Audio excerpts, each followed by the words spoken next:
আর সব কিছু ঠিক আছে তো? আচ্ছা দিদি, ভাইগুলোর কথা কি 5 বছর পর মনে পড়লো? মিষ্টিমুখ করুন দিদি, মিষ্টিমুখ। আমাদের আজ চরম সৌভাগ্য, আপনি আমাদের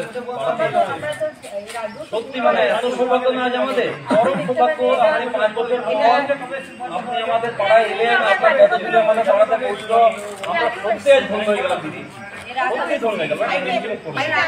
হ্যাঁ সত্যি ভাই খাবে, মিষ্টিমুখ খাবে দিদি। আপনি আগে খান, আমরা আগে আপনাকে আপনাকে খাওয়াই দিদি। সুগার কেন দিদি, একটু মিষ্টি আপনি করুন, আমরা খাওয়াই। 5 বছর পর আপনার দেখা দিলেন, ঠিক আছে দিদি? সত্যি ভাইগুলোর কথা আপনার 5 বছর পর মনে পড়েছে, আমরা আজকে সত্যি ধন্য হয়ে গেছি দিদি। ঠিক আছে দিদি? এই দিদি আপনার বিধানসভার মানে আমরা তো ভোটার, সাধারণ ভোটার ধরুন, আমরা একটু আপনার মানে কয়েকটা প্রশ্ন আমরা মনে আছে, যদি কাইন্ডলি একটু উত্তরটা দিয়ে যান দিদি। বলছি ধরুন আমরা তো এই 27 নম্বর বিধানসভাটা তো আমরা মনে হয় ভুলে গেছি যে আপনার তো দক্ষিণ বিধানসভার মধ্যে পড়ছে কিনা, কারণ 7 নম্বর ওয়ার্ডটা, ঠিক আছে? তো এটা আমরা ধরুন 87 নম্বর ওয়ার্ডের যে আমাদের 222 নম্বর বুথ, আমরা এটা ব্রাহ্মণপাড়া। তো আপনি তো ধরুন মোটামুটি এইখানকার বিধায়িকা হয়ে গেছেন আজকে 5 বছর হয়ে গেল।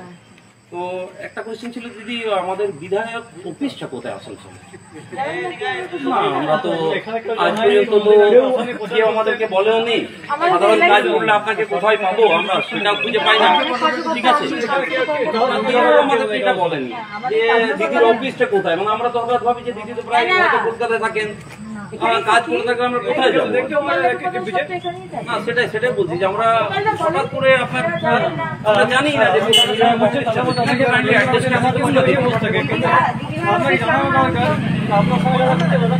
কেউ জানাই না আমাদের দিদিকে গেলে আমরা কোথায় আমাদের কাজের জন্য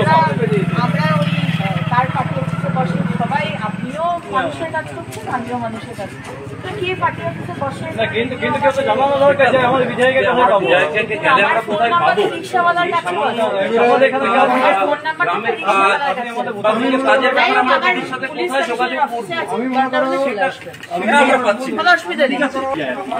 হ্যাঁ হ্যাঁ